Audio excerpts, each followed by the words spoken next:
et verset 3. Matthieu, chapitre 2 et verset 3.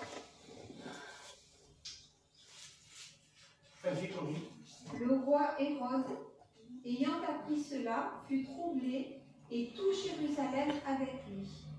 Il assembla tous les principaux sacrificateurs et les scribes du peuple, et il s'informa d'eux où devait naître le Christ. Ils lui dirent à Bethléem en Judée, car voici ce qui a été écrit par le prophète. Et toi, Bethléem, terre de Juda, tu n'es certes pas la moindre entre les principales villes de Juda, car de toi sortira un chef qui paîtra Israël. Amen. Voilà, mon peuple. Voilà.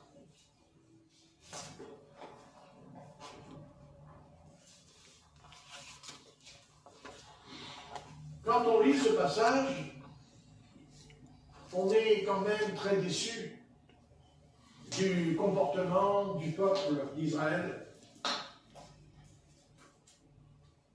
C'est quand même terrible, terrible pour ce peuple, qui est le peuple du Seigneur, le peuple qui a connu et vécu avec l'Éternel dans bien des domaines.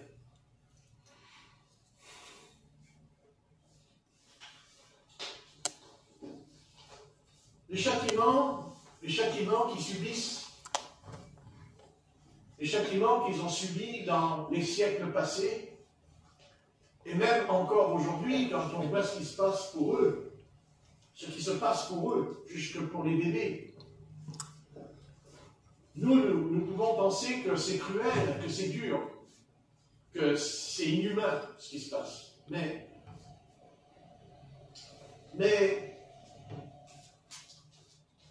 ce qui leur arrive, ils l'ont cherché. Ils l'ont cherché et je n'aurais pas peur de leur dire. Je n'aurais pas peur de leur dire que la situation dans laquelle ils se trouvent, eh bien, c'est eux qui l'ont créée. Ce n'est pas leur ennemi qui a créé cette situation. Eux, ils ont créé des ennemis.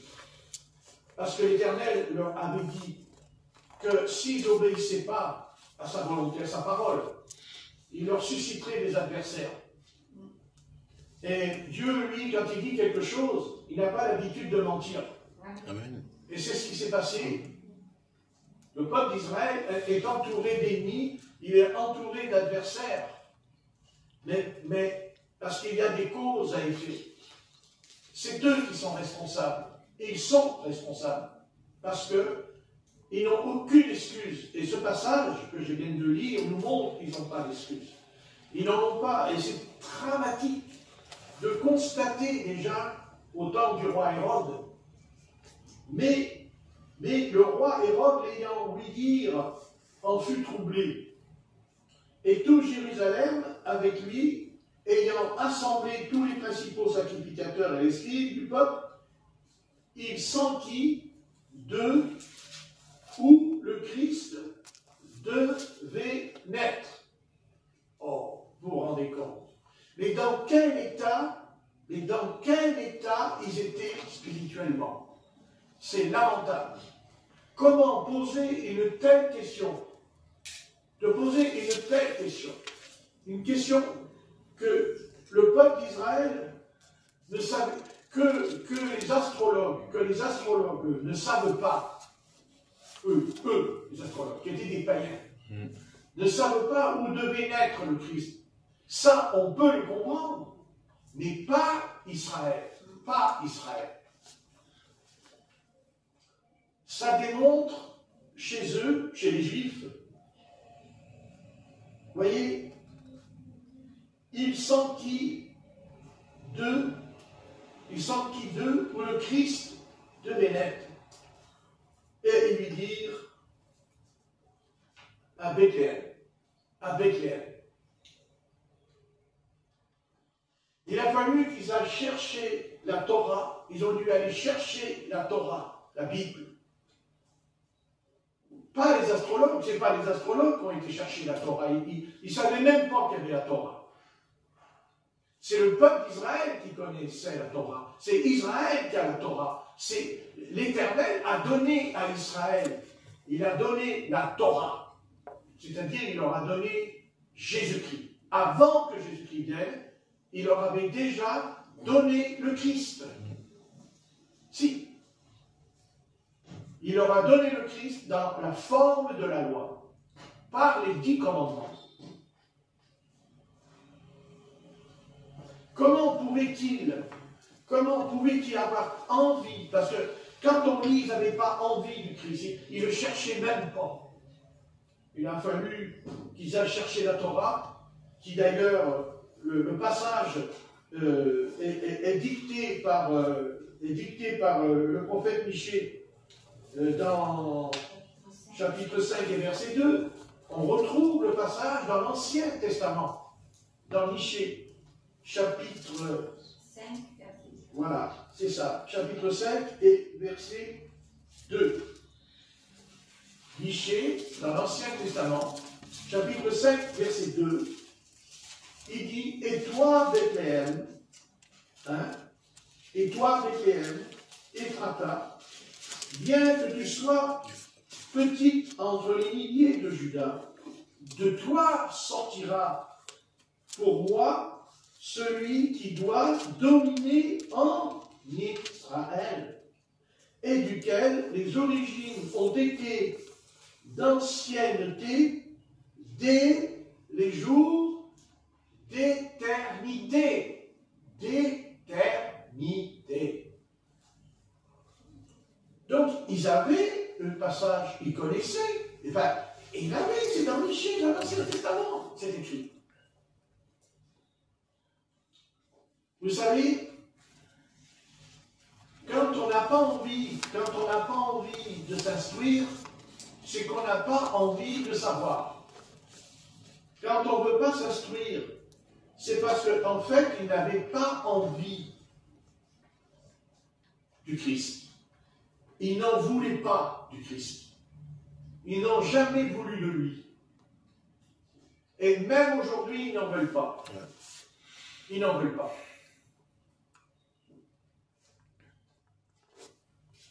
Ils n'étaient même pas intéressés de savoir où ils devaient naître. C'est lamentable. C'est lamentable.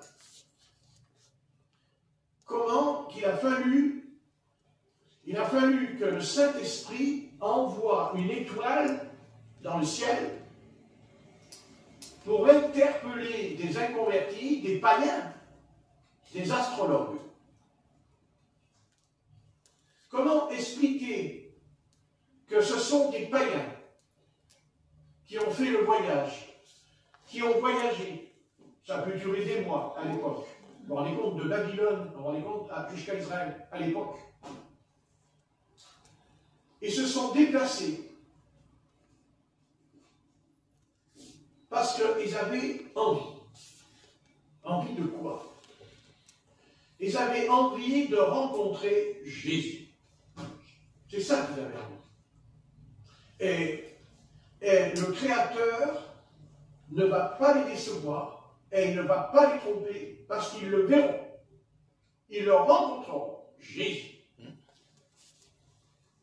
Même s'il n'est pas encore un adulte, il n'est qu'un bébé, mais ils le rencontreront. Quand on veut, on peut. Et si on ne peut pas, parce que l'ennemi aurait mis un obstacle, et alors Dieu s'engagera à l'enlever. Parce qu'il a vu qu'on voulait. Parce qu'il a vu qu'on était sincère dans notre recherche, dans notre prière. Ils ne pouvaient pas le trouver. Ils ont vu l'étoile qui s'est déplacée et qui s'est arrêtée. Mais ça ne fait rien. Dieu n'a pas voulu qu'ils croient seulement que c'est par l'astrologie qu'ils pouvaient rencontrer le Messie. Dieu les a envoyés, il les a conduits, c'est vrai. Dieu s'est servi de l'étoile parce que c'était des hommes qui étudiaient les astres. Mais Dieu leur a dit, attention, je permets que cette étoile se déplacent et ils ont suivi. Mais l'étoile s'est arrêtée, à un moment donné, elle s'est arrêtée. Non pas sur Bethléem. Non, non, non. Elle ne s'est pas arrêtée sur Bethléem. Elle s'est arrêtée sur Jérusalem. Sur Jérusalem. Puisqu'il pose la question. Amen. À quel endroit le Christ doit naître? Ils ne savaient pas. On le sait parce qu'on l'a lu, c'est à Bethléem. Oui. C'est ce que dira le prophète Michée. Michée prophétise que le Messie va naître à Bethléem, en Judée. Mais, vous voyez, ce n'est pas seulement l'étoile qui va les conduire. L'étoile, elle est l'instrument pour le voyage. Ils vont faire un voyage. Ils vont traverser des plaines, des déserts, des contrées. C'est bien. Mais à un moment donné, on doit interroger la Bible. On doit interroger la parole du Seigneur. Amen. Point, c'est tout. Parce que l'étoile aurait pu se tromper. Mais la parole ne se trompe pas. Pourquoi? Parce qu'elle a été annoncée avant que ça arrive, avant que ça s'accomplisse. Il n'y a que Dieu qui ne se trompe pas quand il annonce l'avenir. Il n'y a que Dieu qui ne se trompe pas. Les astrologues se trompent, les médiums se trompent, les voyants se trompent. Et même si les voyants peuvent dire des choses qui sont vraies aujourd'hui, des choses vraies, même qui s'accomplissent dans certains domaines, mais ils vont aller dans l'erreur à un moment donné, parce que Dieu a le droit de changer le cours de l'histoire. Dieu peut changer l'histoire. Dieu, il dit, je sais qu'il y aura une guerre, mais il a le pouvoir de la retarder. Non pas de l'arrêter, mais de la retarder. Parce que si Dieu a dit qu'il y aura une guerre, il y en aura une. Je ne vois pas pourquoi il n'a pas le contraire. Mais par contre, il peut la retarder. Il peut la retarder parce qu'on a écouté, la parole. On a cru la parole. Et la parole, ce n'est pas une parole. La parole, c'est une promesse. Dieu est le Dieu de la promesse. Il ne fait que des promesses. Quand tu étudies la Bible, c'est la promesse. Dieu te promet quelque chose. Et ce que Dieu promet, il le fait. Mais il ne le fait pas parce qu'il l'a dit. Il le fait parce qu'il va rencontrer des hommes, des femmes, des enfants qui vont lui demander ce qu'il a dit de le faire. Dieu ne fera rien tant que nous, on ne lui demande pas. Amen. Dieu ne peut pas le faire. Dieu n'agit jamais sans notre consentement. Dieu n'agit pas tant qu'il n'a pas vu en nous d'avoir soif, d'avoir envie. Dieu n'interviendra pas. Que ce soit dans tous les domaines, Dieu n'interviendra pas. Jamais. Dieu n'est pas un être qui va comme ça, il claque des doigts, et puis parce que vous l'avez pensé, parce que vous avez fait une petite prière, alors ça y est, ah bah Dieu, tu es obligé de le faire, moi j'ai prié, puis ça y est, c'est bon, allez, vas-y, envoie-moi ce que tu as dit. Non. Non.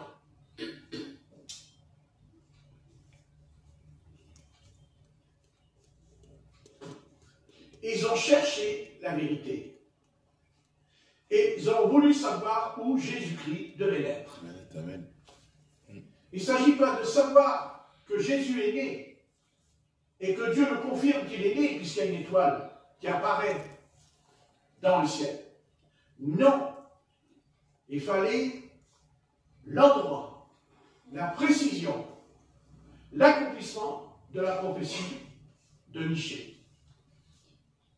Et Dieu va les amener parce qu'ils ont voulu, parce qu'ils se sont déplacés, parce qu'ils ont voyagé, parce qu'ils ont eu froid. parce que dans le désert, il fait très froid la nuit, et il fait très chaud de journée. Donc, ils ont dû faire des provisions d'eau.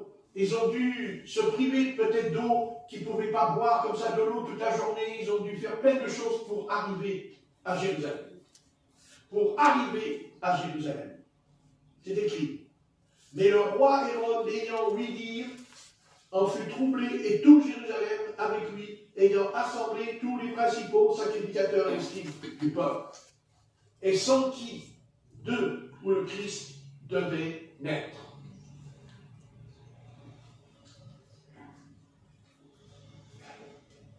Mais quand ils ont su où il devait naître, ils n'y ont pas été. Ils n'ont pas cherché, ils n'ont pas eu envie, ils n'ont pas eu envie, ils n'avaient pas envie.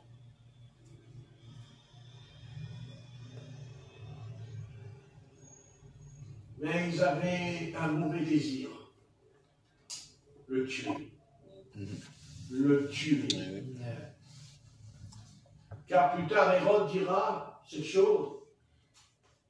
Alors Hérode, ayant appelé secrètement les mages, s'informa exactement auprès d'eux du temps de l'étoile qui apparaissait, et les ayant envoyés à Bethléem, et dit, allez et enquêtez, vous, exactement, touchant le petit enfant, et quand vous l'aurez trouvé, faites-le moi savoir, en sorte que moi-même, j'aille lui rendre hommage.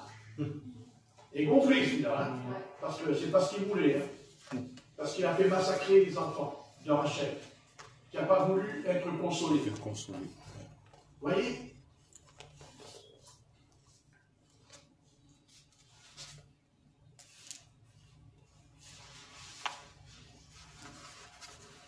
Il voulait savoir où Jésus se trouvait, mais il ne voulait pas le rencontrer. Il ne voulait pas rencontrer Jésus. Il n'en voulait pas. Et les sacrificateurs n'ont pas été. Les scribes n'y ont pas été. Ils n'avaient pas envie. Ils n'avaient pas envie parce que dès le départ, ils n'avaient pas envie. Il a fallu que ce soit des astrologues qui leur disent bah ouais, mais d'où doit naître le Messie? Le Messie, comment? Le Messie? Vous voyez? Il n'a pas envie. Il n'a pas envie de lui. Ils n'ont pas envie de lui.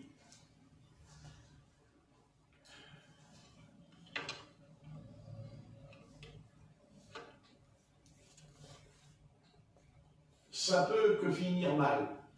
Ça peut que finir très mal quand on ne veut pas du Seigneur, Jésus. Ça peut tourner au vinaigre. Et ça tourne au vinaigre. Pour tous ceux qui ne veulent pas, tous ceux qui refusent, tous ceux qui retardent, de venir vers Jésus-Christ.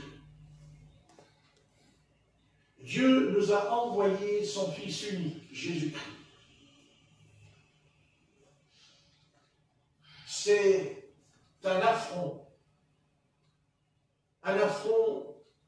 terrible qui est fait à Dieu. C'est de ne pas venir vers son Fils.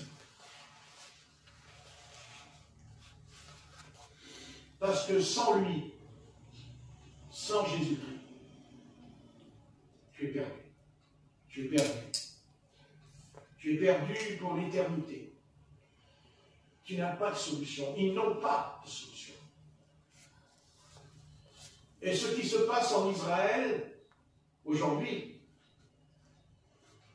ça, ce n'est que le commencement de la prophétie de Daniel. C'est le commencement de la prophétie de Daniel. Nous savons que la prophétie de Daniel, elle est coupée en plusieurs morceaux. Au sujet de Jésus qui devait venir, au sujet du Messie qui devait venir, c'est accompli. Comment nous savons que Jésus-Christ est venu? Certes, nous ne l'avons pas vu, Jésus-Christ, comme les autres, ici, dans l'Évangile, ils l'ont rencontré.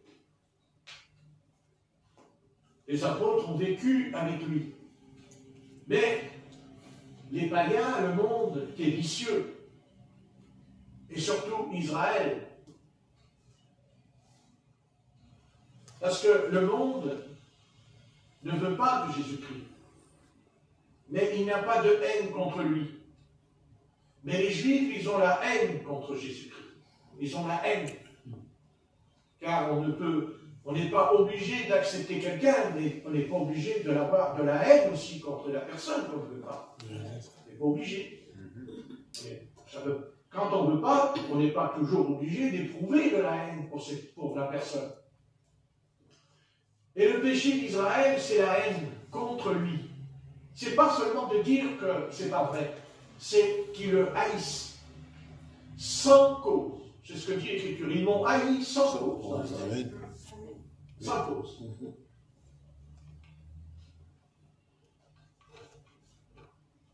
Jésus a dit à ses apôtres, il a dit, ils m'ont haï et ils vous haïront aussi. Il a dit ça, le Seigneur. Il a dit, ils m'ont haï et ils me haïront, et vous haïront aussi. Vous voyez? Le peuple juif a la haine contre Jésus-Christ. Ils ont la haine contre lui. Ils le détestent, ils le haïssent, ils le méprisent. Ils l'appellent un chimpanzé. Pour eux, Jésus, c'est un chimpanzé. Singe, un pensée. Vous vous rendez compte? Pourquoi ils n'acceptent pas que c'est le Fils de Dieu? Parce qu'il y a quelque chose de mauvais dedans. Mauvais. Quand on donne un verre d'eau, on peut donner de l'eau pure, mais on peut aussi donner de l'eau empoisonnée. Et il y a dans le peuple d'Israël un poison. Un poison, c'est ce poison-là qui les a amenés à dire à Pilate, crucifie-le. Ils ne l'ont pas dit sur un coup d'émotion. Le peuple, lui, était émotif. Mais pas les pharisiens, pas les sadducéens, pas les sacrificateurs, pas Caïphe, pas Anne. Ils n'étaient pas, c'est pas une émotion chez eux. C'était calculé à l'avance, au fond d'eux. Au fond d'eux. Et s'ils ont eu une telle haine contre lui, c'est parce que quand ils l'ont vu, rien qu'en le voyant, leur conscience les condamnait à un jugement. Leur conscience les condamnait à la perdition, rien qu'en le voyant. Et après, quand ils l'ont entendu, c'était alors là, c'était pire. C'était pire. Parce que Jésus-Christ, quand il leur a parlé, il leur a pas fait un cours de morale. Il leur a dit race de vipères. Il leur a dit serpent dans l'herbe. Le langage que Jésus a eu envers eux, c'est qu'il leur a démontré en eux ce qu'il y avait en eux. Pas ce qu'il y avait à l'extérieur, mais en eux. Ce qu'il y avait dedans, en eux. Ce qui ne se voit pas. Et qu'il n'y a bien sûr que Dieu qui peut voir ce que nous voulons cacher aux hommes. Parce qu'on veut cacher son péché. On cache son péché. On cache son péché. Jamais on montre son péché. On le cache. Mais Dieu ne peut pas nous guérir, Dieu ne peut pas nous soigner. Quand je veux me soigner, je veux dire, Dieu ne peut pas soigner mon âme si Dieu ne veut pas voir en moi mon péché. Si Dieu ne veut pas me le dire, alors il m'envoie à la mort, il m'envoie à la perdition.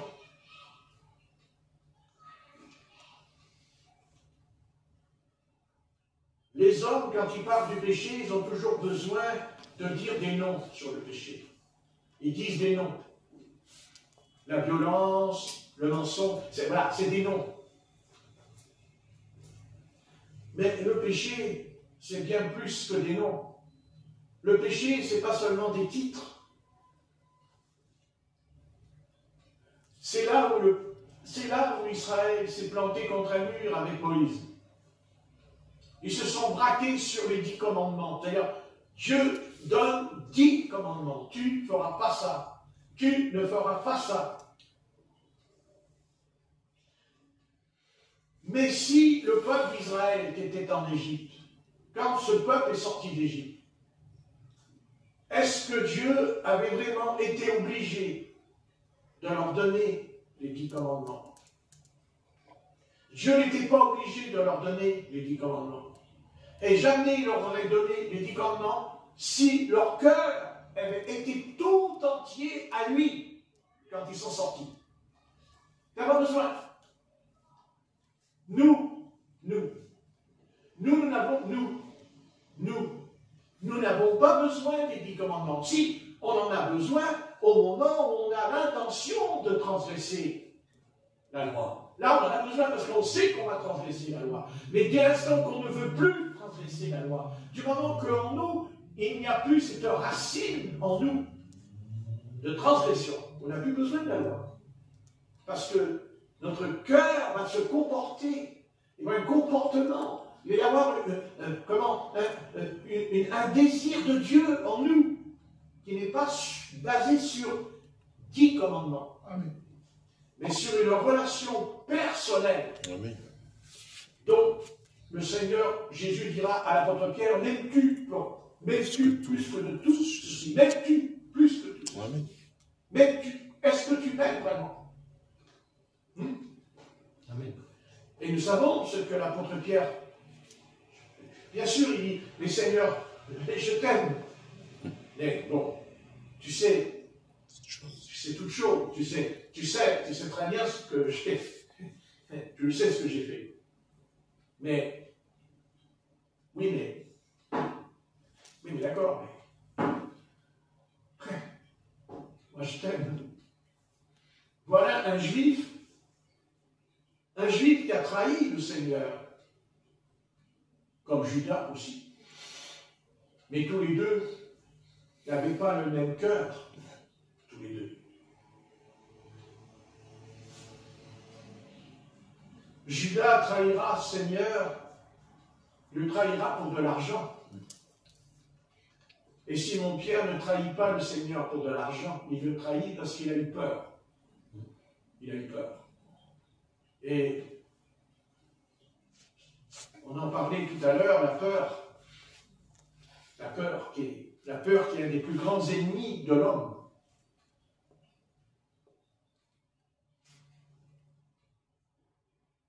C'est ça aujourd'hui qu'on essaye de nous mettre sur le dos, la peur. Amen.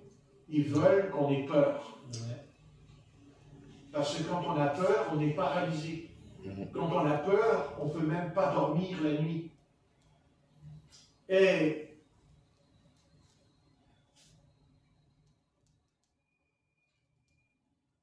c'est pour ça que nous pouvons lire Matthieu 24, quand le Messie annonce que dans les derniers jours, il y aura des temps difficiles. Et dont même l'apôtre Paul va en parler à Timothée, en rajoutant, et les enfants seront rebelles à leurs parents. Ce que Jésus n'a pas dit dans la prophétie. C'est l'apôtre Paul qui dit dans la prophétie. C'est l'apôtre Paul qui révèle l'apostasie qu'il y aura. L'apostasie, pas dans le monde, dans l'Église. L'apostasie dans l'Église. Vous voyez, le christianisme, ça se résout par une seule chose.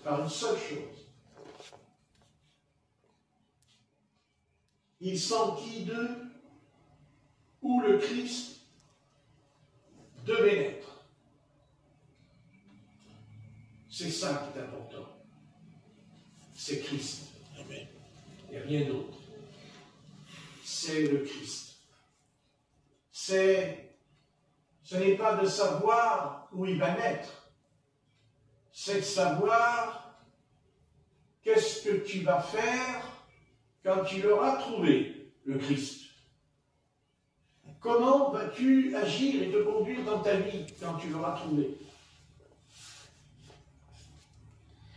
Et je pose la question, l'as-tu trouvé? L'as-tu rencontré? Tu me diras oui. Ben oui, j'ai rencontré, puisque je crois. Mais l'apôtre Jacques nous dit que les démons croient en Dieu et ils tremblent. Ça ne suffit pas. C'est est-ce que j'ai envie, vraiment, pas seulement de le rencontrer et de le voir, car on pourrait aller plus loin, de le voir.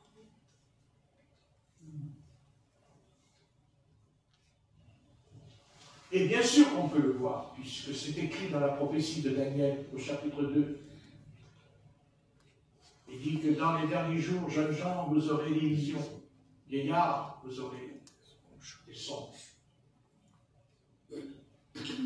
Donc, on me dit, mais on ne peut pas le voir, Jésus-Christ, puisqu'il est parti.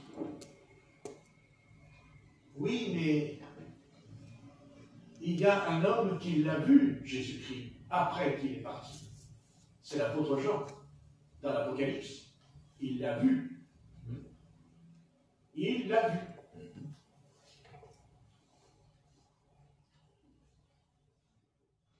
Dans l'Apocalypse, nous allons lire dans l'Apocalypse.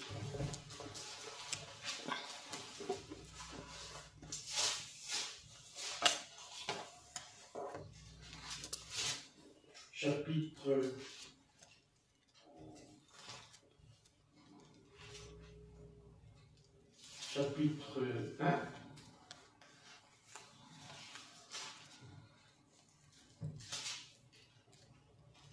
Verset 1. Vas-y, Corinne. Moi, Jean, votre frère, et qui est part avec vous à la tribulation et au royaume et à la persévérance en Jésus-Christ, j'étais dans l'île appelée Patmos à cause de la parole de Dieu et du témoignage de Jésus.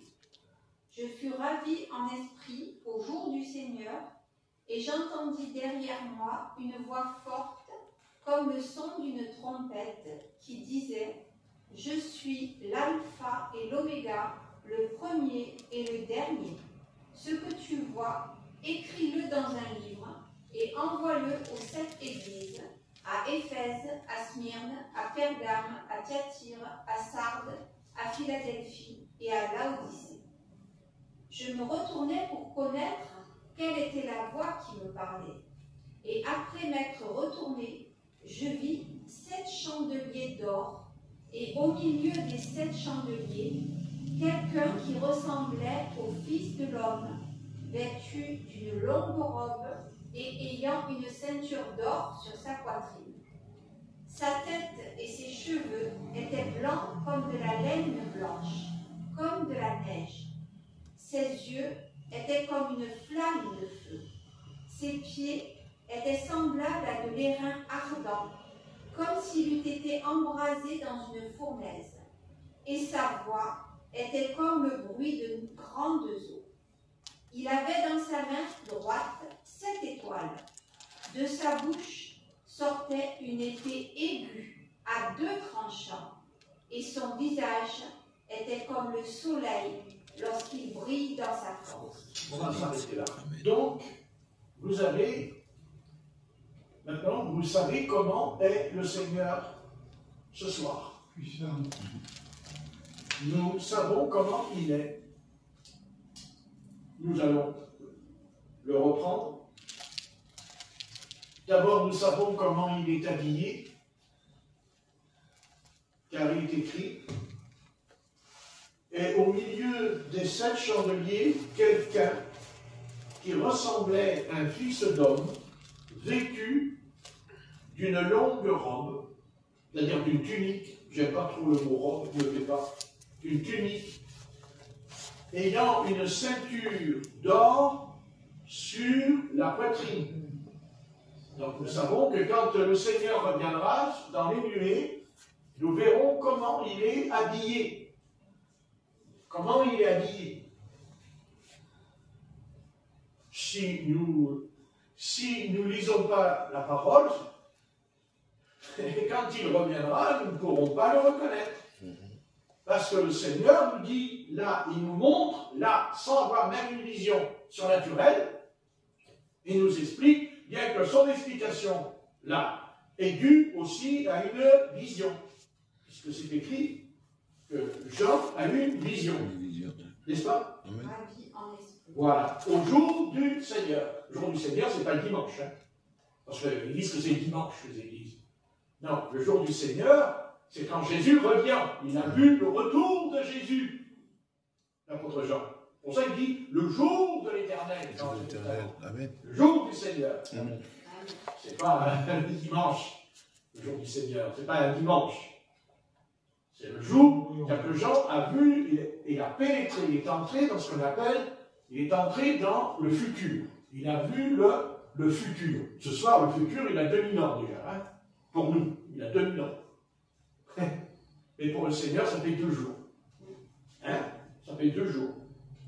Donc, quand Jésus-Christ reviendra, il nous est dit qu'il sera habillé, il aura une tunique. Hein? Il aura vêtu d'une longue tunique et ayant une ceinture d'or sur la poitrine. Ensuite, il est dit, sa tête et ses cheveux étaient blancs comme de la laine blanche, comme la neige.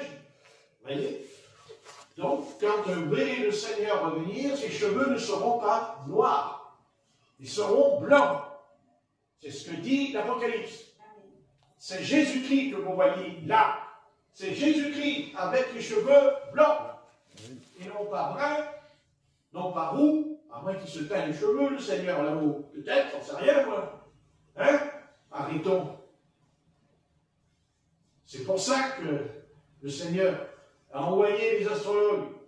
C'est pour ça qu'ils ont, là tous, ils ont voulu savoir d'où le Christ devait naître. Mais nous aussi, nous voulons savoir. Nous voulons savoir comment est notre Seigneur Jésus. Parce que nous avons une vision d'un homme comme nous ce soir. Un homme. Voilà, on pense que Jésus c'est un homme, comme nous. C'est pas ce que dit la Bible. La Bible nous dit que quand Jésus reviendra, il aura les cheveux blancs comme la neige. Ses cheveux seront blancs. Est-ce que c'est le blanc? Non, vous ne savez pas. La pureté. Oui, bien sûr. Mais non, ils seront blancs. Faut pas interpréter en disant oui, c'est la pureté. Ça n'a rien à voir. Nous avons une description là, de ce qu'est Jésus-Christ ce soir dans le ciel. Donc quand il reviendra, il aura les cheveux blancs. Voilà, c'est moi qui le dis, c'est écrit. C'est écrit, là, écrit. Alors tous ceux qui voient Jésus-Christ, ils ne voient pas que les cheveux blancs. C'est quand même bizarre. Vous voyez? C'est bizarre, hein, quand même. Sa tête et ses cheveux étaient blancs comme de la neige, blancs comme de la neige. Et il dit, ses pieds étaient comme une flamme de feu. Ses yeux. Non, pardon. Ouais, ses yeux étaient comme une flamme de feu. Et ses pieds étaient semblables à du bronze, de l'airain ardent. Vous voyez? De l'airain. Et c'est quoi l'airain? C'est le jugement. C'est le jugement, l'airain. Donc quand il reviendra, il va revenir pour juger les habitants de la terre. Il va venir pour juger les nations, pour juger son peuple Israël. Amen. Il ne va pas venir pour nous faire des caresses. Il ne vient pas pour nous caresser, Jésus-Christ. Il ne vient pas pour nous guérir. Il ne revient pas pour ressusciter. Il revient pour punir, frapper, corriger, détruire tous ceux qui s'opposeront à lui à ce moment-là. Parce qu'il va établir son royaume sur la terre. Amen. Et que Satan va s'opposer, Satan va s'opposer à lui. Et c'est pour ça qu'il y aura une terrible guerre. Une guerre terrible. Pas seulement matérielle, mais une guerre surnaturelle entre les anges et les démons, sur la terre. Les anges et les démons vont descendre sur la terre. Et bien sûr, les hommes, comme ils sont remplis d'imagination, ils vous disent c'est les extraterrestres. Mais ce n'est pas faux. Ce qui est faux, c'est l'interprétation. Mais c'est vrai quand même qu'il y a l'humanité va connaître, l'humanité va entrer dans une... Voilà, il va se passer quelque chose dans l'humanité, que l'humanité va vivre qu'elle n'a jamais vécu. C'est que des êtres spirituels vont venir. Et vont venir même avec des chars de feu, comme se dit dans Élie. Char de feu, monter dans un char de feu, qu'on appelle l'armée de l'Éternel. L'armée de l'Éternel, des armées.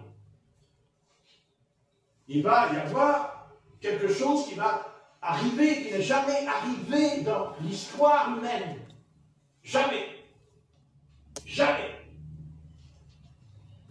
Au début, ils vont croire. Au début, ils vont croire que c'est des extraterrestres qui viennent. Mais ce n'est pas d'abord les anges qui vont venir d'abord, c'est les démons qui vont venir avec l'Antéchrist. Avec l'Antéchrist. L'Antéchrist, ce n'est pas seulement un homme, c'est un surhomme. C'est Satan. C'est quelque chose de surnaturel. C'est quelque chose qui est surnaturel, qui n'a rien à voir avec nous en tant qu'être humain. Ce qui va se passer. C'est un événement cosmique qui va venir. Quelque chose qui va ébranler la terre, le soleil, la lune, les étoiles, les tremblements de terre, tout va être ébranlé quand ils vont arriver. Ils vont arriver. Et Jésus viendra après, parce que d'abord, cette affaire-là va se régler pendant 7 ans. Ça va durer 7 ans. 7 ans. Et le seul peuple qui sera capable de comprendre ces choses, c'est Israël. Pourquoi? Parce que le peuple d'Israël sait que les anges existent. Ils savent que les anges peuvent venir sur la terre. Ils le savent, mais ils savent aussi que les démons peuvent venir aussi sur la terre. Car ils l'ont dit à Jésus, tu chasses les démons par Belzébuth. Par Belzébuth, prince des démons. C'est pas pour rien qu'ils ont dit ce mot. C'est pas pour rien qu'ils ont prononcé Belzébuth. Parce qu'ils ont une connaissance. Avec Abraham, quand l'Éternel est venu sur la terre avec les 2 anges. Avec Lot. Avec le père de Samson. Et tout, ça existe dans l'Ancien Testament. Dans l'Ancien Testament, le peuple juif sait qu'il y a des êtres surnaturels. Ils savent que ça s'appelle des anges. Ils le savent. David a vu l'ange de l'Éternel au-dessus de leur nom, quand il avait l'épée à la main pour punir les habitants de Jérusalem, quand il a fait le dénombrement. Il a vu l'ange qui avait une épée, il a vu avec ses yeux, il a vu, il était au-dessus de Jérusalem. Il n'est pas descendu sur la terre, mais il était au-dessus de Jérusalem. Et le monde n'est pas prêt. Le monde ne peut pas avoir cette connaissance terrible de cette chose qui va venir. Le monde va basculer, le monde va être renversé. Le système solaire lui-même, puisque le soleil va devenir noir, la lune de sang, le système solaire va changer des goûts, parce qu'il va venir cette puissance des ténèbres, la puissance des ténèbres. Ce soir, elles sont invisibles. Elles sont invisibles. Mais elles existent parce qu'on voit le mal qui augmente de plus en plus, le mal qui se développe de plus en plus. Et qui s'en prennent même à nos enfants, aux enfants, petits-enfants. C'est le mal, ça s'appelle. Mais ce mal va réellement, va être une réalité qui ne sera plus dans le sens des... On fait des dessins, vous savez, sur le démon, des dessins sur les anges, et plus des dessins, ce ne sera plus des dessins, ils vont venir. Ce sont des êtres qui vont venir, ils vont descendre, ils vont venir, il va se passer quelque chose de grand, de redoutable. Et l'humanité va trembler. l'humanité va trembler. Elle va trembler. Et de là, l'Antichrist, parce que ce n'est pas eux qui vont, c'est l'Antichrist qui sera à la tête de cette armée. C'est lui qui sera à la tête et qui va établir un nouveau système mondial. Et pas leur petit truc là, mondial avec leur histoire politique. Là. C'est la... Mais non, mais non. C'est de la fumée. Ça tiendra, mais ça ne tient pas. Regardez, tous les gouvernements ne tiennent pas. Tout ne tient pas. Tout s'effondre. Mais ce qui va venir d'en haut, c'est autre chose. C'est l'empire de Satan. C'est Satan qui va venir. C'est Satan, avec toute sa clique. C'est pour ça qu'il a dit, quel est ton nom? Il a dit Légion. Légion. Une légion. Et on sait ce que c'est qu'une légion romaine. Pour l'instant, on n'en est pas là. Pour l'instant, on peut chasser un démon qui est dans quelqu'un. Il va tomber par terre. Il va écumer par terre. Le démon, il peut même parler au travers de la personne. Mais ce n'est pas ça qui va venir. Ça, non, ça c'est un prélude. Et ce qui va venir, c'est autre chose. C'est quelque chose qui va venir du ciel, qui va descendre. Ça va venir du ciel. Et vous savez qui est-ce qui est au courant de ça? Vous savez qui est-ce qui sait que c'est vrai ce que je dis ce soir?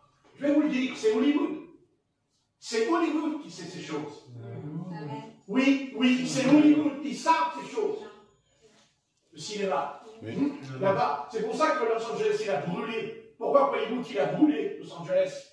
Parce que c'est là, une puissance satanique qu'il y a là-bas. Et c'est au travers des films. Ils essayent de nous faire comprendre au travers des films qu'il y a cette chose, justement, qui vient d'ailleurs, qui vient de l'au-delà.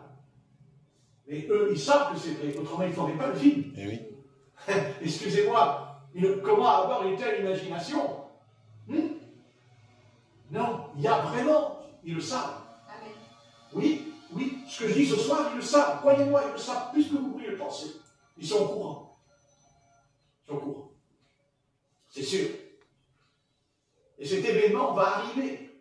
Je ne peux pas vous dire quelle année. Mais, vu ce qui se passe, ça ne va pas tarder. Ça ne va pas tarder. Vous voyez? D'ailleurs, pourquoi le mal il est aussi violent? Pourquoi le mal et tout? Qu'est-ce que c'est cette chose de faire le mal pour les petits-enfants? Comment on peut violer les petits-enfants de 8 ans? Comment on peut caresser le sexe et se faire mettre dedans? Quel est cet esprit? Quel est cet esprit de pourriture? De pourriture. On ne parle pas des voyous. On ne parle pas des bandits, on parle d'hommes qui sont des gens politiques, des gens de renom, des gens qui sont établis avec le pouvoir, mais qui sont dans quelque chose d'aussi sale, d'aussi impur, et qui arrivent à s'en sortir, à mentir. Ok, mentir. Ah, quand on ment, une fois, on s'enfonce dans le mensonge. On s'enfonce dedans.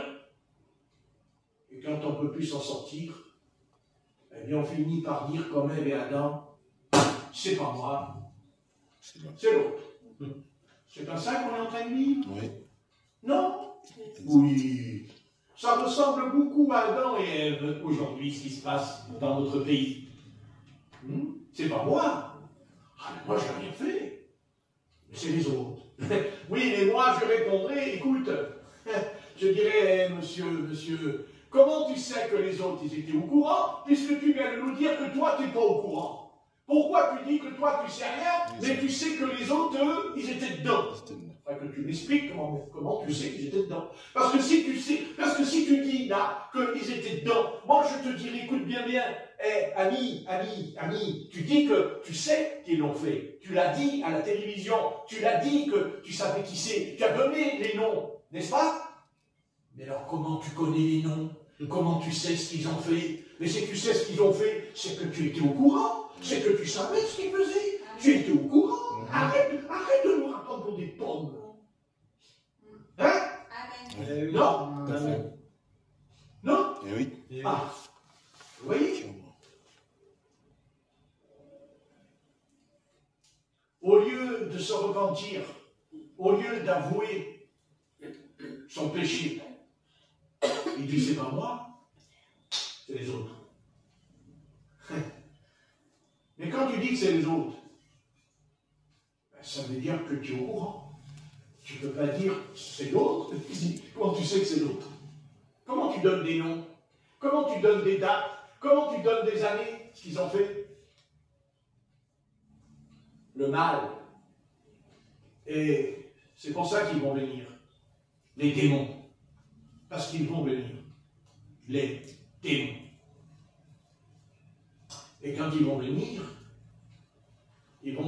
avec l'autorisation de leur chef, que nous appelons l'Antéchrist. Et quand ils vont venir, les démons, ils vont se déguiser en anges de lumière. Oui, ils vont vous apparaître comme des êtres extraordinaires. Et ils vont vous dire, on est venu sauver la terre. C'est ça qui va se passer. Vous croyez que je délire? Oh non. Non, j'ai pas bu de whisky avant de prêcher. Non. C'est ce qui va venir. Et c'est ce qui va se passer. Et ça s'appelle la séduction. Car l'Antichrist va venir pour séduire la terre. Et c'est pour ça qu'on sera enlevé avant. Parce que personne n'échappera à sa séduction. Personne. Car il aura tout pouvoir, parce que c'est Dieu qui lui donnera tout pouvoir. Parce que Jésus a dit à Pilate, il te sera donné rien d'autre de ce que tu seras donné d'en haut. Amen. Amen. Que ce qu'il y a d'en haut.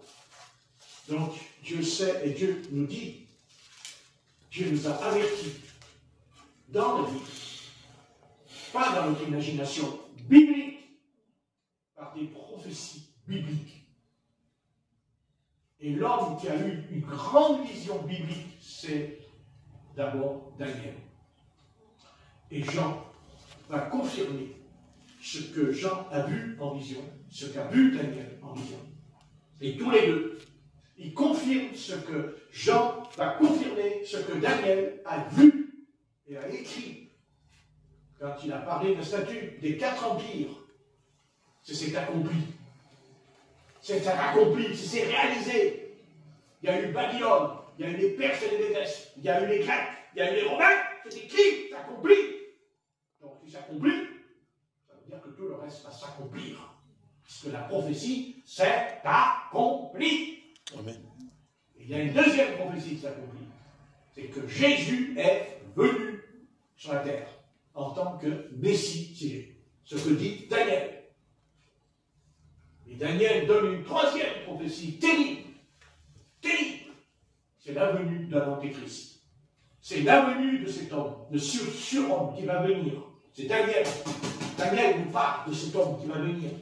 Cet homme qui va séduire toute la terre. La puissance des ténèbres va séduire tous, jeunes, vieux, même les enfants.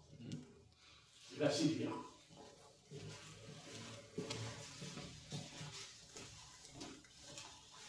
C'est pour ça qu'il y aura, quand il dit qu'il fera des prodiges et des miracles, quand il dit qu'il fera descendre le feu du ciel, et nous pensons que ce sera comme Jésus. Vous savez qu'il y avait des miracles comme Élie, pas du tout. Parce que les démons vont venir et ils vont nous apporter ce que l'arbre de la connaissance du bien et du mal, dont Dieu a dit à Adam de ne pas en manger. C'est quoi? La science, la connaissance du bien et du mal. C'est-à-dire qu'il y a quelque chose qui va arriver, quelque chose qui va se mettre en place, qui va venir. Et ils le savent, puisqu'aujourd'hui, ils ont déjà l'audace de nous dire qu'on pourra vivre 200 ans, qu'on va vivre 200 ans. Comment ils peuvent savoir cette chose? Parce qu'ils sont déjà rentrés en contact avec cette chose. Parce qu'ils sont en contact avec Lucifer. Parce qu'ils voient Lucifer. Parce qu'ils parlent avec Lucifer. Et que c'est lui qui va venir. C'est certain. Comme est venu Jésus aussi. En tant que personne. Avec un corps. Avec un corps. Et l'Antichrist, il dit que c'est un homme. Non. Mais quel homme? Quel homme? Du péché. L'homme du péché. L'homme de la séduction. Il dit, il séduit une puissance. Il dit, ils n'ont pas reçu l'amour de la vérité. Ils recevront une puissance de séduction. Dit l'apôtre Paul dans Thessaloniciens. Ça, c'est la troisième prophétie qui ne s'est pas encore accomplie, mais qui va s'accomplir. Il y en a déjà deux qui s'accomplissent. C'est les 4 empires. Les 4 empires, c'est fait. Et le 4e empire, c'est Rome. C'est l'empire romain. Et la prophétie va s'accomplir. Et Jésus reviendra parce que ça va s'accomplir. Parce que les autres se sont accomplis. Comment dire que Jésus-Christ ne reviendra pas, puisque la prophétie de Daniel au sujet de la statue s'est accomplie? Non? Amen. Amen. Voilà pourquoi les autres prophéties ne s'accompliraient pas. Ce qui c'est un bon. Ça n'a pas de sens. Et oui, ça va s'accomplir. Et oui. Et le Seigneur, pour nous aider, alors il nous a donné des prophéties dans Matthieu 24. Il nous a donné des prophéties, il nous a donné, il dit, voici les signes de la fin des temps. Guerre, bruit de guerre, épidémie. Vous voyez, c'est les signes. Mais de la venue, de sa venue, mais avant sa venue. C'est ça qu'il faut étudier. C'est, oui, Jésus-Christ revient, non, mais il y a quelqu'un qui va venir avant lui et qui va se faire passer pour lui. C'est ça la séduction. C'est qu'il va se faire passer pour lui. Et les habitants de la terre vont le croire parce qu'il va venir, il va descendre avec les chars, ce que les hommes appellent des secoupes, là, les engins non identifiants, racontent ce qu'ils veulent. Mais bien sûr que ça existe. Mais bien sûr, comme croyons que ça n'existe pas, mais oui que ça existe. Mais bien sûr. Mais c'est certain, même. Seulement Dieu jette un voile quand ils arrivent. Pourquoi ils sont venus la dernière fois qu'on n'en parle plus? Comment ça se fait qu'ils étaient pleins dans le ciel et puis on n'en parle plus? Il n'y a plus rien. Non, c'est curieux ça. On n'en parle plus. Mais pourquoi ils sont venus? Parce qu'ils sont venus, c'est un avertissement. C'est pour nous qu'ils sont venus, c'est pas pour eux, c'est pour nous. C'est pour nous avertir. Faites attention, faites attention. L'Antichrist arrive, mais votre Seigneur aussi arrive. Oui. Mais attention, il arrive. Mais il ne pose pas ses pieds sur la terre. Il arrive dans les nuées. Et alors il faut prendre la prophétie de l'apôtre Paul qui dit, nous mourrons à tous, mais notre corps sera changé en un clin d'œil et nous irons à la rencontre du Seigneur dans les airs. Mais pourquoi on va monter dans les airs? Mais parce que Satan, il va descendre. Le prince de l'air. Non? Oui. Amen. Le prince de l'air. Oui. Donc, eux, ils vont venir, mais nous, on part. Donc, on va se croiser. Et alors, je ne vous dis pas le boucan qu'il va y avoir quand on va se croiser. Ça va faire des étincelles dans l'air, hein, quand on va se croiser. Parce que quand on veut se croiser, on n'aura pas ce corps-là. On en aura un autre. En un clin d'œil, hein, le corps. On a changé en un clin d'œil. Puis après, on reviendra. Parce que notre Seigneur, lui, il va revenir après. Mais là, quand il revient sur un cheval blanc, avec une épée à la main. C'est-à-dire un chef de guerre. Un chef de guerre. Avec son armée et ses saints avec lui. En direction d'Israël. Pour aller à Jérusalem. Parce que l'Antichrist, il veut détruire Jérusalem dans la prophétie. Alors il y aura une bataille, Armageddon, une guerre entre Satan et le Seigneur. Et le Seigneur. croyez-moi, les habitants de la terre ne sont pas sortis de l'auberge. Ils ne savent pas encore ce qui les attend encore. Mais nous le savons. Nous le savons, parce que nous ne parlons pas d'imagination. Nous, on n'est pas là pour se faire un film. Nous prêchons la Bible, la prophétie biblique. Rien d'autre. Nous sommes bibliques. Pas compliqué, on n'a qu'à dire. C'est écrit sans rajouter, sans rien retrancher. Même si ça vous paraît dimensionnel, même si ça vous paraît impossible, mais on pourrait dire à ceux qui étaient au Moyen-Âge, mais comment? Vous allez avoir la télévision? Ils nous répondraient, c'est impossible.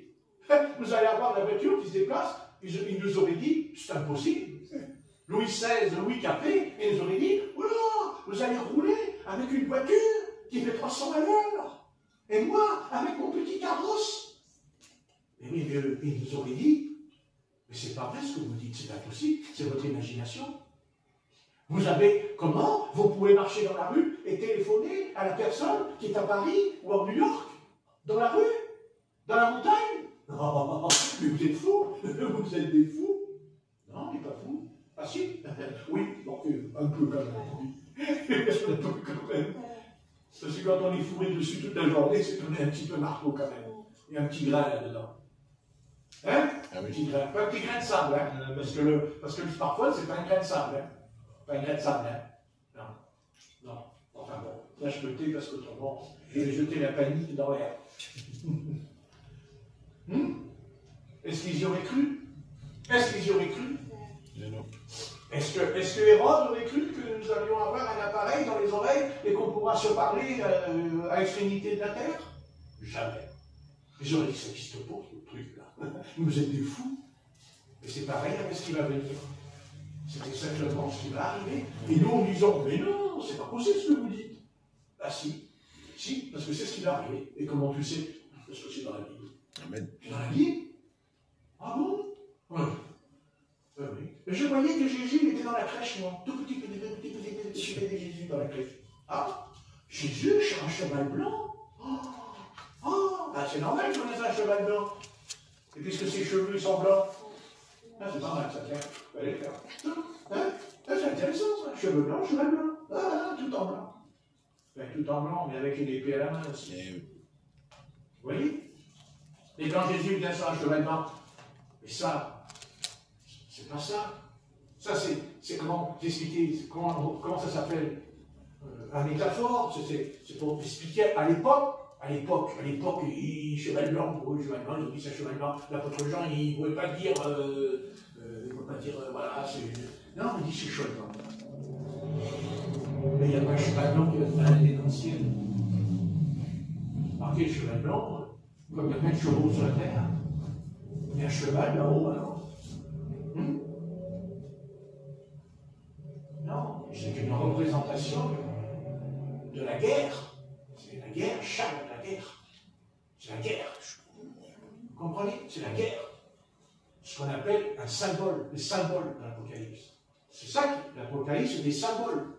Attendez, si vous prenez tout à la lettre, il y a une étoile qui va vous tomber sur la figure tout à l'heure. Puisque c'est écrit qu'il y a une étoile qui va vous tomber sur la tête. Ce sont des symboles. C'est genre d'images pour nous expliquer les choses. Et puis, de toute façon, à l'époque, l'apôtre Jean était obligé de parler comme ça. Parce qu'il ne faut pas oublier qu'il fallait faire très attention à ce qu'on écrivait au sujet du Seigneur. Eh oui, il fallait faire très attention. C'était des codes. Parce qu'il y a des codes dans la Bible. Pas pour nous, mais à l'époque, ils pouvaient aller en prison, ils pouvaient. Regardez l'apôtre Jean, attendez, il en foutu dans une île à son âge, à 80 ans. D'ailleurs, quand on lit attentivement, il y a une chose qu'on n'a pas retenue dans ce que j'ai dit, j'arrête là. Mais regardez aussi, il y a quelque chose qui est étonnant quand même de la part de Jean, dans le chapitre. Dans le chapitre 1. Maintenant, regardez un peu, verset 9. Apocalypse 1, verset 9. Moi, moi, Jean, votre frère, qui est pas avec vous, à quoi? À la rigolade? La rigolade.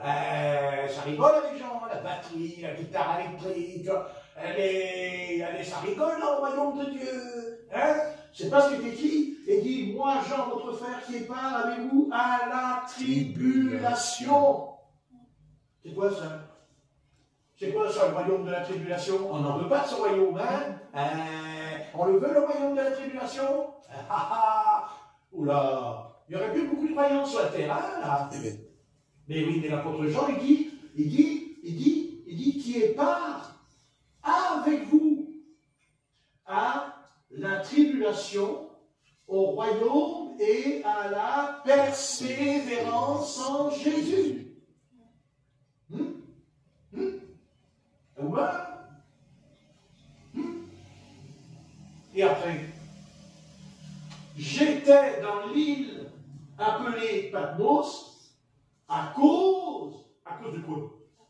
De la parole de Dieu et du témoignage de Jésus. Donc ça veut dire que ce n'était pas notre petite vie tranquille que nous avons ce soir. Mais par contre, en échange, je fus saisi par l'Esprit au jour du Seigneur, et j'entendis derrière moi une voix forte, voyez, comme le son d'une trompette. Voilà.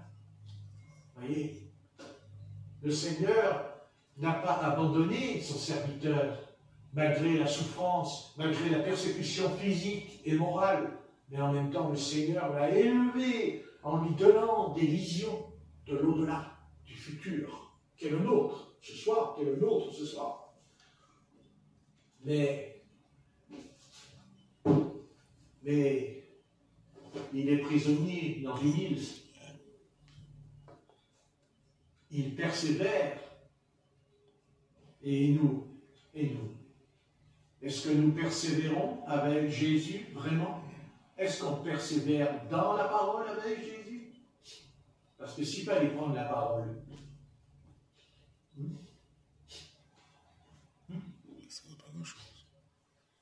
et si un jour le Saint-Esprit tombe sur l'Église, et que d'un seul coup, on se met à pleurer, à se repentir pour la télévision.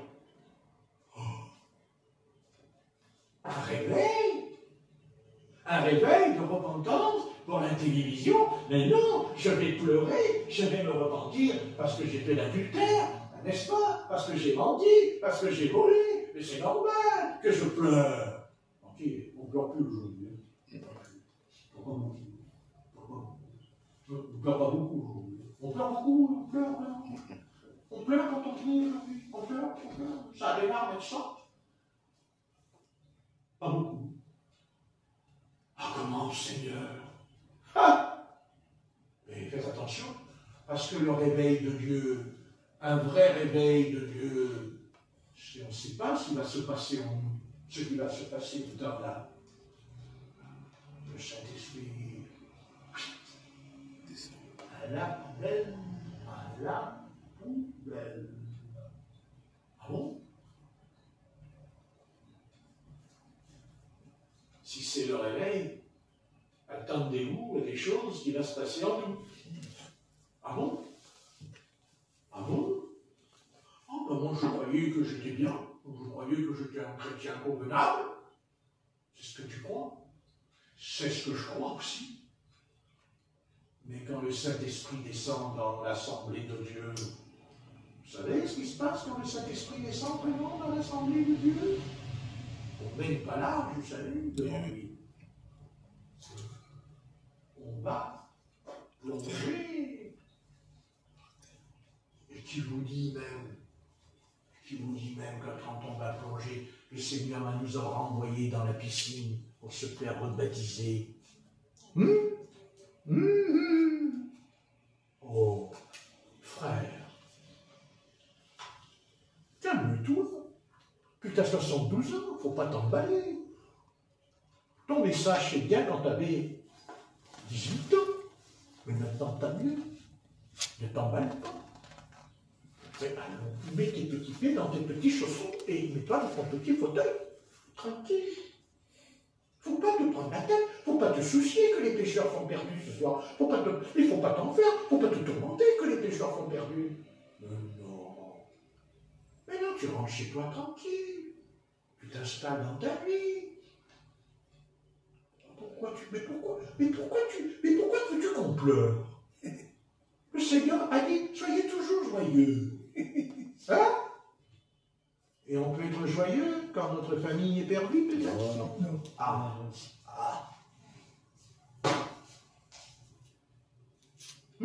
Et vous pensez qu'ils peuvent être sauvés comme ça parce qu'on a prié? Dans l'Ancien Testament, quand les rois étaient en danger avec Israël, je crois que j'ai lu qu'ils jeûnaient, non? Je crois que j'ai lu qu'ils pleuraient aussi. Quand David a péché, qu'est-ce qu'il fait? Il jeûne pendant 8 jours. Hein? Et il n'est pas écrit qu'il a pleuré, c'est pas écrit qu'il pleurait. Aussi. Écrit quand même. Écoutez, demandons à Dieu qu'il vienne à notre secours ce soir. Amen. Demandons à Dieu qu'il nous ouvre bien les yeux spirituels et que faisons attention, parce que quand je parle de séduction, peut-être que nous sommes déjà séduits depuis longtemps par rapport à l'onction du Saint-Esprit. Parce qu'aujourd'hui, il n'y a pas beaucoup de repentance dans l'Église. Car sachez une chose, à chaque fois que l'Esprit de l'Éternel soufflera, il y a toujours la repentance. Je ne connais pas autre chose de l'Esprit Saint. Je me repens. Amen. Je me repens. Je me repens. Ça viendra. Dieu nous ouvrira les yeux. Il va nous ouvrir les yeux. Vous verrez, quand l'Esprit de Dieu descend, vous savez, même le péché le plus insignifiant, on va crier à l'Éternel. On va crier en disant, Seigneur,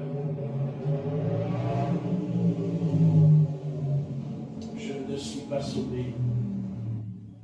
Je ne suis pas sauvé. Ah, oui, vous verrez, quand Dieu souffle, vous allez voir, vous allez tomber par terre, l'ami. Tu vas tomber par terre, ton corps, il va jeter par terre. Tu ne peux plus te relever. Tu ne peux pas te relever. Tu ne peux plus te relever. Parce que tu auras du mal même à croire. Un seul instant, tu auras du mal à croire que Jésus t'a pardonné. Parce que Dieu te montrera dans quel état tu es. Dans quel état tu es, Église. Parce que c'est bien ce que dit l'apôtre Jean. Tu dis que tu vois, que tu es aveugle. N'est-ce pas? Amen. Tu dis que tu vois. Mais je te conseille d'acheter un colis. Et je te signale que le Seigneur dit, je te conseille. C'est un conseil. Ce n'est pas une obligation, c'est un conseil. Mais d'acheter. Donc acheter, c'est qu'il y a un prix. Eh oui. Ah, il y a un prix. Alors comment ça peut arriver ça? Eh bien, c'est en commençant ce soir dans sa chambre, en disant, Dieu, peut-être que je suis aveuglé, peut-être que je ne vois pas dans quel état je suis. Moi, je pense que je suis dans un bon état, c'est ce que je crois. Mais toi, Seigneur, toi, Père, qu'est-ce que tu penses de moi ce soir, vraiment? Et vous allez voir, l'Esprit de Dieu va se faire avec plaisir de nous montrer ce qu'il va prendre. Mais peut-être que nous, on va faire taire la voix de l'Esprit quand elle va retentir. Peut-être qu'on va tourner la tête en disant, ah non, ça c'est pas pour moi. C'est pas pour moi, c'est pour nous. Moi, je suis pas comme ça, moi. Comme les pharisiens. Je suis pas comme les autres. Oh non. Mais non. Ben non. Mais vous savez, c'est vrai que les païens, ils ont vraiment besoin de se repentir. Mais avant que les païens se repentent, l'Église a besoin de se repentir. Amen. Je ne sais pas si vous êtes d'accord avec mon sujet là. Amen. Allez, soyons honnêtes un peu au fond de nous-mêmes. Hein, je ne suis pas là pour faire des beaux discours sur le réveil, mais sincèrement, commençons déjà nous-mêmes. Tout seuls. Amen. N'est-ce pas? Amen. Voilà. entre dans ta chambre, ferme ta porte. Pas tu connais mon refrain. Ça y est, il est reparti avec sa chambre, lui. Mais il y a la chambre, mais il y a aussi la chambre haute aussi. Parce que Saint-Esprit est descendu dans la chambre haute, et non pas dans le temple de Jérusalem. Eh non. Bah non, il n'est pas descendu dans le temple, Saint-Esprit, il est descendu dans une chambre. Et pourquoi? parce que là où il y avait les vrais croyants, il y avait le temple. Amen. N'est-ce pas? Oui, c'était ça. Voilà, quand j'arrête, parce que autrement, pas mal, hein? Bon, Seigneur, j'arrête. J'arrête, Seigneur, mais moi-même, je viens vers toi te demander pardon, parce que tu vois, je ne suis pas à la hauteur, loin de là. J'ai beaucoup de choses à apprendre de toi.